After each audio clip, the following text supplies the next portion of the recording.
Assalamualaikum warahmatullahi wabarakatuh. Jumpa lagi dengan Aditya TV. Setelah 2 pekan perang berkobar, nampaknya penjajah Israel makin terpojok. Secara militer, pertahanan yang sering dipamer-pamerkan ke seluruh dunia ternyata loyo dengan gempuran-gempuran Hamas.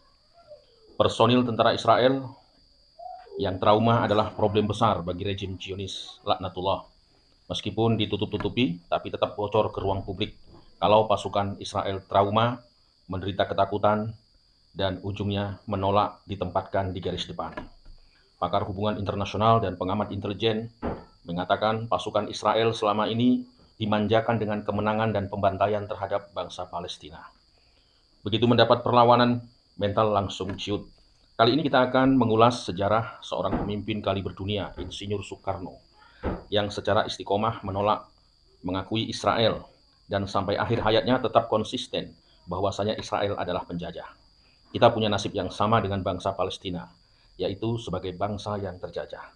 Begitu getir hidup sebagai bangsa terjajah, dan ketika Indonesia memproklamasikan kemerdekaan, Palestina memberikan dukungan sepenuh hati atas dasar akidah dan ukhuwah Islamiyah. Kita akan menilik kembali bagaimana sebenarnya sikap Indonesia, kebijakan luar negeri Indonesia atas Palestina. Mengutip dari jurnal sejarah Historia, sewaktu Soekarno mulai menggagas Konferensi Asia Afrika atau KAA pada 1953, Indonesia dan Pakistan menolak keras diikutsertakannya Israel dalam konferensi tersebut. Keikutsertaan Israel bakal menyinggung perasaan bangsa Arab yang kala itu masih berjuang memerdekakan diri. Sementara Israel adalah bagian dari imperialis yang hendak dienyahkan Soekarno dan pemimpin dunia ketiga lainnya. Dalam pidato pembukaannya di Konferensi Asia Afrika 1955, yang juga dihadiri pejuang Palestina Yasir Arafat, Soekarno menyatakan bahwa kolonialisme belum mati, hanya berubah bentuknya. Neokolonialisme itu ada di berbagai penjuru bumi, seperti Vietnam, Palestina, Aljazair, dan seterusnya.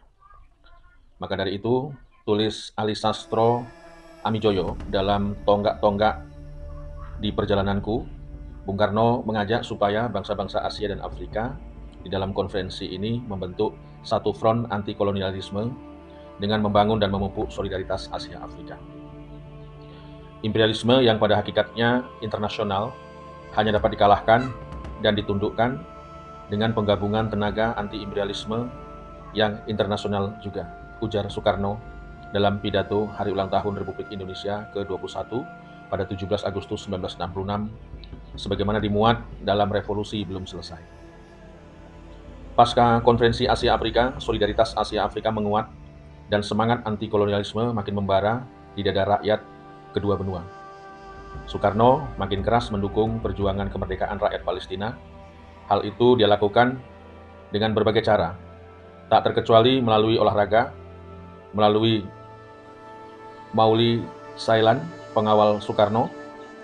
Masih ingat betul pengalamannya ketika sepak bola menjadi salah satu alat perjuangan Indonesia di pentas politik internasional. Menurut Maulwi Sailan, pada 1958 Indonesia tinggal selangkah lagi masuk ke ajang Piala Dunia.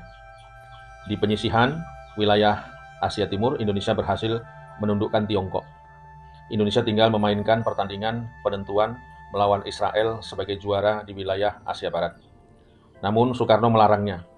Itu sama saja mengakui Israel, ujar Maulwi, menirukan omongan Soekarno kepada Historia. Ya, kita nurut, nggak jadi berangkat, lanjut mantan penjaga gawang tim nasional yang pernah membawa Indonesia menahan imbang Uni Soviet dalam Olimpiade Melbourne 1956. Perlawanan terhadap Israel kembali dilakukan oleh Soekarno ketika Jakarta menjadi tuan rumah Asian Games keempat pada 1962. Pemerintah Indonesia tak memberikan visa kepada kontingen Israel dan Taiwan, meski alasan resmi yang dikeluarkan adalah Indonesia tak mempunyai hubungan diplomatik dengan kedua negara tersebut. Tapi alasan politik anti-imperialisme Soekarno mendasari kebijakan itu. Saat itu, negara-negara Arab sedang bersengketa dengan Israel yang ditopang Barat. Sedangkan Cina dikucilkan dunia internasional setelah Barat hanya mengakui Taiwan sebagai pemerintahan Cina yang sah. Soekarno melihat hal ini sebagai bentuk penindasan negara-negara Old Established Force atau Old Force terhadap New Emerging Forces atau NEFOS. Akibatnya, Komite Olimpiade Internasional (IOC) menskor keanggotaan Indonesia dengan batas waktu yang tak ditentukan. Alih-alih patuh, Soekarno justru memerintahkan Komite Olimpiade Indonesia keluar dari IOC pada Februari 1963. Soekarno terus melawan. Sebagai jawabannya, Soekarno membentuk Ganevo yang diadakan tahun 1963 yang menjadi pertanda kebesaran bangsa ini dan pertanda ketidaktergantungan pada kekuatan-kekuatan dunia yang ada, tulis John D. Leach dalam Soekarno Biografi Politik. Semasa pemerintahan Soekarno pula, Indonesia aktif mendukung perjuangan kemerdekaan di berbagai penjuru dunia dengan bantuan dana dan lain sebagainya. Tak hanya di tingkat pemerintahan, rakyat Indonesia juga aktif mendukung kemerdekaan Palestina dan bangsa-bangsa lain seperti Aljazair dan Afrika Selatan.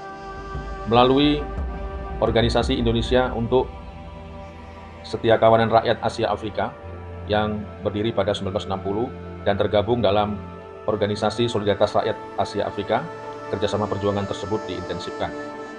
Hingga saat kekuasaannya sudah direbut Jenderal Soeharto 1966, Soekarno tetap pada pendiriannya dalam hal perjuangan rakyat Palestina melawan Israel. Dalam pidatonya pada Hari Ulang Tahun Republik Indonesia ke-21, Soekarno menyatakan kita harus bangga bahwa kita adalah satu bangsa yang konsekuen terus, bukan saja berjiwa kemerdekaan, bukan saja berjiwa anti-imperialisme, tapi juga konsekuen terus berjuang menentang imperialisme. Itulah pula sebabnya kita tak mau mengakui Israel, kata Soekarno.